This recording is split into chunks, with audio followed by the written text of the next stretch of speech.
अगला प्रश्न क्या है कि हीलियम के नाभिक में होता है क्या? अभी डिस्कस किए हैं, आंसर क्या हो जाएगा?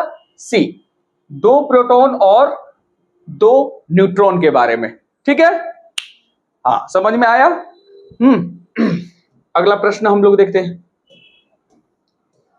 कि निम्नलिखित में से किसमें ऋणात्मक आवेश होती है? ठीक है ना, 4 ऑप्शन है, आंसर क्या हो जाएगा? सी हो जाएगा, यानी बीटा कण। थोड़ा एक्सप्लेनेशन हम लोग देखते हैं, यानी देखते हैं कि ऋणात्मक आवेश बीटा कण होता है। तो सबसे पहले क्या है कि उस ऑप्शन में विकल्प में दिया हुआ है अल्फा कण। अल्फा किरण यानी अल्फा कणों से ही बनी होती है, जो कि कैसा आवेश होता है? धन आवेशित होता है, यानी पॉजिटिव चार्ज वगैरह होता है। और क्या है कि ये हीलियम के नाभिक में होता है, ठीक है ना। अल्फा, ये हीलियम हो गया और इसके नाभिक में ही होता है क्या? अल्फा कण, जो कि क्या होता है? पॉजिटिव वगैरह होता है, ठीक है ना। जबकि इसी के बारे में बात किए थे, प्रश्न था, तो प्रश्न अनुसार ये कहा जा रहा है कि बीटा कौन सा है? ऋण आवेशित, यानी क्या होता? नेगेटिव चार्ज होता। और इलेक्ट्रॉन एवं, है ना, इलेक्ट्रॉन और जो गामा किरण होता है उसमें कोई चार्ज ही नहीं होता है, वो चार्जलेस होता है। क्यों? क्योंकि ये एक प्रकार का चुंबकीय तरंग होती है, यानी इलेक्ट्रोमैग्नेटिक वगैरह होती है। इलेक्ट्रिक मैग्नेटिक में क्या है, हम लोग एग्जांपल के तौर पर रेडियो एक्टिव के बारे में, माइक्रोवेव के बारे में बात करते हैं, अल्ट्रावायलेट रे के बारे में बात करते हैं। ये सब क्या है कि चुंबकीय तरंग वगैरह होते रहते हैं, ठीक है ना। तो याद रखिएगा, बीटा नेगेटिव होता है, अल्फा पॉजिटिव होता है और गामा क्या होता है कि आवेश लेस वगैरह होता है। निम्नलिखित में से कौन सा कण आवेश रस, तो कौन हो जाएगा? न्यूट्रॉन, ठीक है ना। इनके बारे में थोड़ा सा एक्सप्लेनेशन वगैरह देखते हैं। कि न्यूट्रॉन विद्युत उदासीन होता है, इसमें क्या है? न्यूट्रल होता है, ना पॉजिटिव चार्ज होता है ना नेगेटिव चार्ज वगैरह होता है, ठीक है ना। और न्यूट्रॉन का द्रव्यमान क्या होता है? वो प्रोटॉन के द्रव्यमान के लगभग बराबर होता है। यानी ये हो गया क्या? ये हो गया प्रोटॉन, ये हो गया क्या है? न्यूट्रॉन। इसका जो द्रव्यमान होगा यानी मास होगा, वो क्या होता है? इक्वल होता है, बराबर वगैरह होता है, ठीक है ना। इसी से रिलेटेड न्यूमेरिकल्स वगैरह भी 2-3 प्रश्न वगैरह हम डिस्कस वगैरह करेंगे। यहां पर देखिए कि न्यूट्रॉन की खोज 1932 में किनके द्वारा किया गया था? जेम्स चैडविक के द्वारा किया गया था। और इसमें याद रखिएगा कि 1911 में रदरफोर्ड का भी नाम आता है। वो परमाणु में नाभिक की खोज किए थे, लेकिन परमाणु के एटम यानी परमाणु के नाभिक में न्यूट्रॉन की खोज चैडविक के द्वारा किया गया था, 1932 में किया गया था, ठीक है ना। अगला प्रश्न हम लोग देखते हैं, बहुत अच्छा प्रश्न है। परमाणु के कक्षों को भरने के लिए, यानी परमाणु के ऑर्बिट को भरने के लिए क्रम नियंत्रित करता है निम्नलिखित में से कौन सा सिद्धांत के? यानी आंसर क्या हो जाएगा? आंसर हो जाएगा अफबाऊ का सिद्धांत के बारे में। तो हम लोग समझे कि अफबाऊ सिद्धांत होता है क्या, इनके बारे में। तो सबसे पहले अफबाऊ सिद्धांत, यानी अफबाऊ एक जर्मन शब्द होता है और जिसका अर्थ होता है, क्या होता है? निर्माण, यानी फॉर्मेशन इसका अर्थ होता है। देखते हैं हम लोग इसका, इस नियम के अनुसार क्या है कि इस नियम के अनुसार कोई भी एलिमेंट्स, कोई भी तत्व के इलेक्ट्रॉनिक विन्यास, इलेक्ट्रॉनिक कॉन्फ़िगरेशन लिखने की एक आसान विधि को, एकदम सिंपल यानी नॉर्मल विधि को, मेथड को हम लोग क्या है, क्या बोलते हैं हम लोग? अफबाऊ सिद्धांत वगैरह मानते हैं। जैसे क्या है कि ये नीचे वाला क्या हो गया? निम्न स्तर ऊर्जा हो गया, यानी लोअर एनर्जी लेवल हो गया, और ये हो गया ऊपर में, यानी यहां पर उच्च लेवल एनर्जी हो गया। और इसमें परमाणु के क्रम भरने का सिद्धांत है ना, किससे संबंधित है? अफबाऊ सिद्धांत से संबंधित है। ये क्या करता है? ये परमाणु में कक्षाओं को भरने का काम करता है, अफबाऊ सिद्धांत, यानी प्रिंसिपल ऑफ द अफबाऊ के बारे में। अगला प्रश्न हम लोग देखते हैं।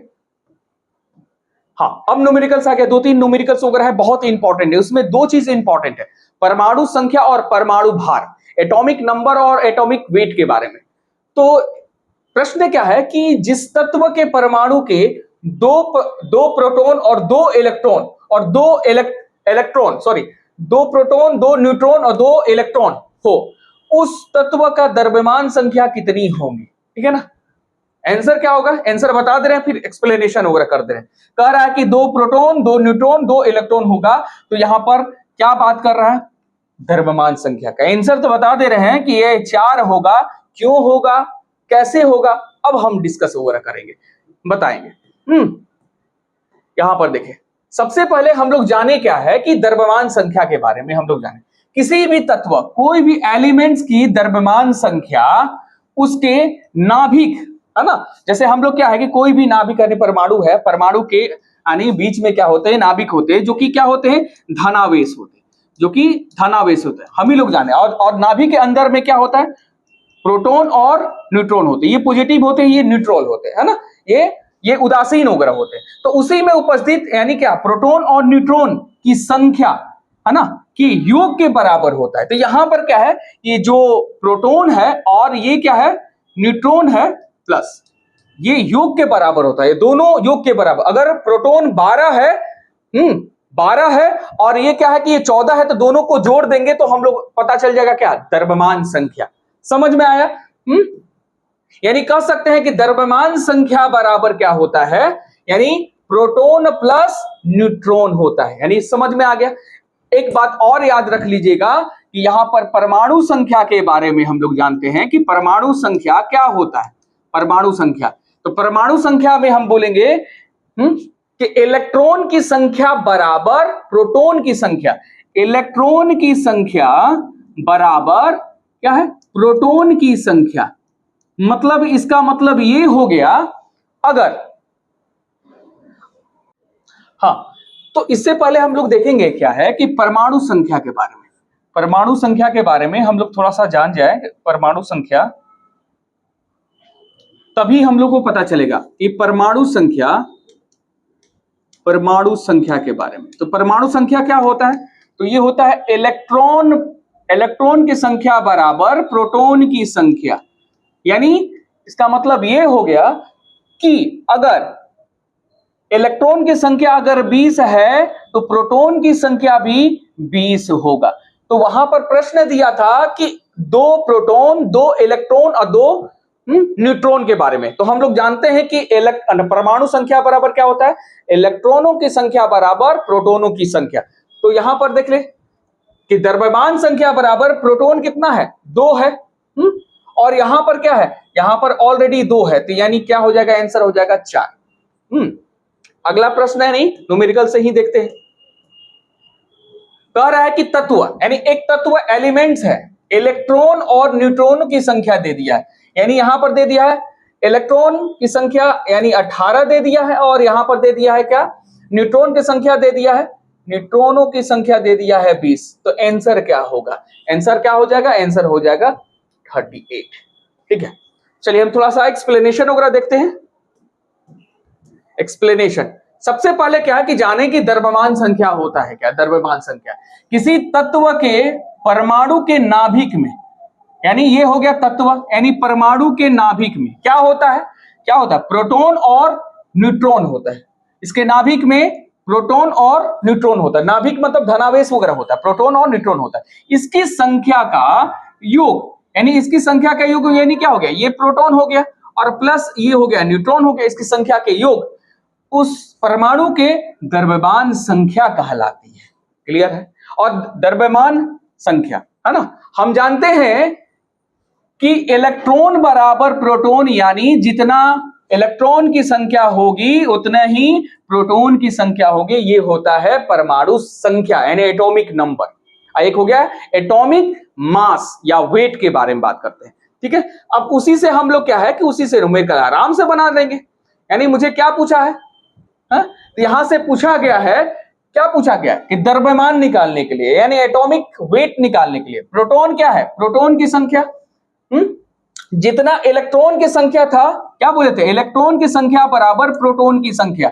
यानी यहां पर क्या था, यहां पर 18 था तो ये भी 18 होगा, तो ये क्या हो गया, ये 18 हो गया। क्योंकि द्रव्यमान संख्या बराबर होता है प्रोटॉन की संख्या प्लस न्यूट्रॉन की संख्या, द्रव्यमान संख्या का फॉर्मूला वगैरह होता है। तो ऑलरेडी यहां पर क्या दिया है, न्यूट्रॉन दे दिया है क्या, 20, दोनों को ऐड कर देंगे, आंसर हो जाएगा 38।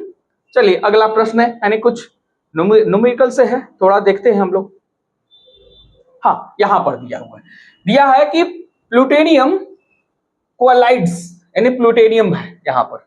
और ये याद रखिएगा, ये क्या है, ये परमाणु संख्या है, ये परमाणु संख्या है। ठीक है ना, इसको एक्सप्लेनेशन करेंगे। नाभिक में न्यूट्रॉनों की संख्या, यहां पर क्या है कि फाइंड करने के लिए बोल रहा है कि न्यूट्रॉनों की संख्या क्या होगी। आंसर क्या हो जाएगा, आंसर हो जाएगा यहां पर 148 हो जाएगा, ठीक है ना, 148 हो जाएगा। कैसे हो जाएगा, न्यूट्रॉनों की संख्या के बारे में बात हो रहा है, ठीक है ना। अब देखिए एक्सप्लेनेशन वगैरह दिखाते हैं। यहां देखिए ये चीज क्या है कि 94 क्या है कि परमाणु क्रमांक है, और यहां पर 242 क्या है, परमाणु संख्या है। तो देखिए दो प्रश्न ऐसा था कि परमाणु संख्या के ज्ञात करने के, परमाणु संख्या बराबर होता है, यानी क्या होता है, प्रोटॉन प्लस न्यूट्रॉन होता है। तो अब यहां पर देखेंगे कि द्रव्यमान संख्या बराबर क्या होता है, प्रोटॉन की संख्या और प्लस न्यूट्रॉन की संख्या, ठीक है। ऑलरेडी यहां पर क्या है कि 242 क्या है कि द्रव्यमान संख्या है, ये ऑलरेडी क्या है कि प्रोटॉन, यानी इलेक्ट्रॉन बराबर क्या होता है, प्रोटॉन, यानी यहां पर ऑलरेडी क्या है कि ये जो है वो परमाणु क्रमांक है, परमाणु संख्या है, एटॉमिक नंबर है। तो यहां पर क्या है कि ये इलेक्ट्रॉन का 94 है, तो प्रोटॉन का कितना हो जाएगा, 94 हो जाएगा। और यहां पर हमको फाइंड करना है क्या है, फाइंड करना है न्यूट्रॉन का। तो हम यहां पर अगर हम लोग x को वहां फाइंड करेंगे तो ये हो जाएगा 242 माइनस ये 148, इज राइट आंसर, ठीक है। अगला हम लोग देखते हैं।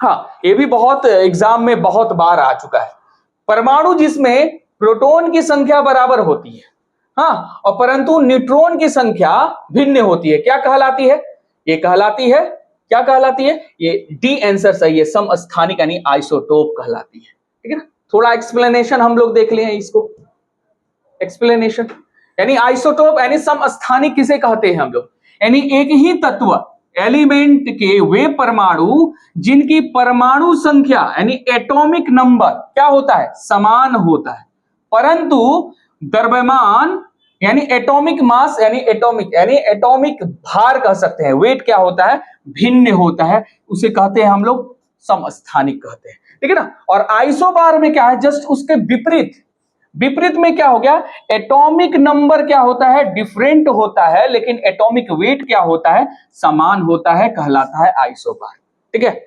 अगला प्रश्न हम लोग देखते हैं। हाँ, आइसोटोन के बारे में बात हो रहा है कि इनमें से आइसोटोन क्या है, आंसर क्या हो जाएगा, डी आंसर हो जाएगा, डी आंसर हो जाएगा। तो सबसे पहले हम लोग समझे कि आइसोटोन होता है क्या, है ना, आइसोटोन क्या होता है, इनके बारे में थोड़ा सा देख ले। आइसोटोन के बारे में, ये हो गया आइसोटोन, यानी विभिन्न विभिन्न एलिमेंट्स मतलब क्या हो गया, विभिन्न एलिमेंट्स, यानी कार्बन हो गया, नाइट्रोजन हो गया, ऑक्सीजन हो गया, ये डिफरेंट टाइप्स के एलिमेंट्स होते हैं, तत्व होते हैं।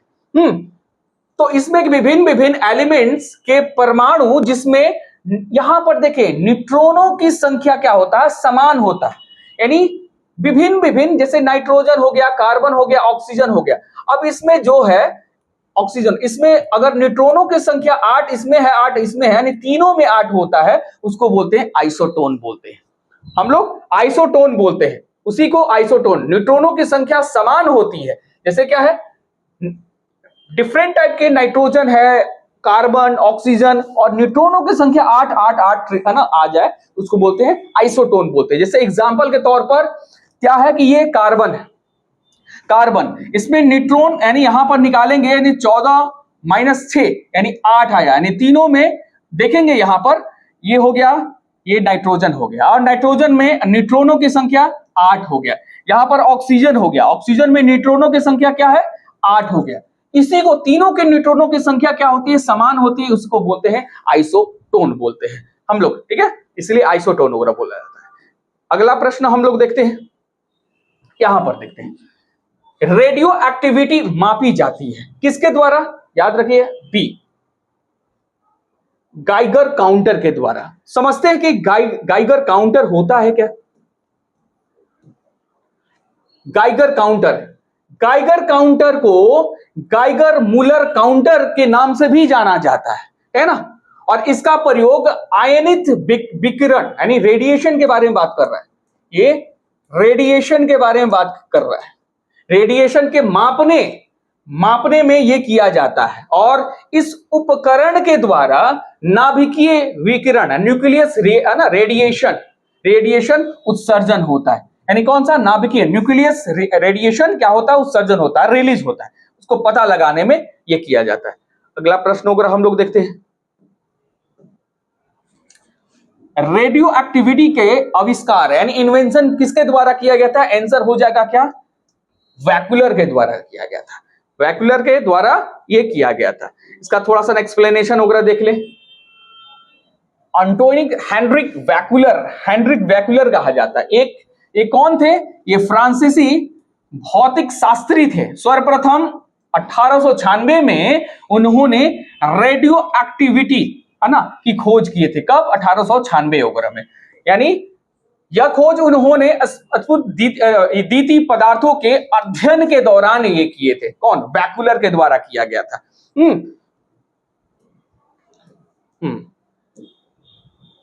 जितने प्रश्न है वो क्या है कि रसायन शास्त्र के परमाणु संरचना से संबंधित वगैरह है और ऑब्जेक्टिव के साथ एक्सप्लेनेशन है। ठीक है।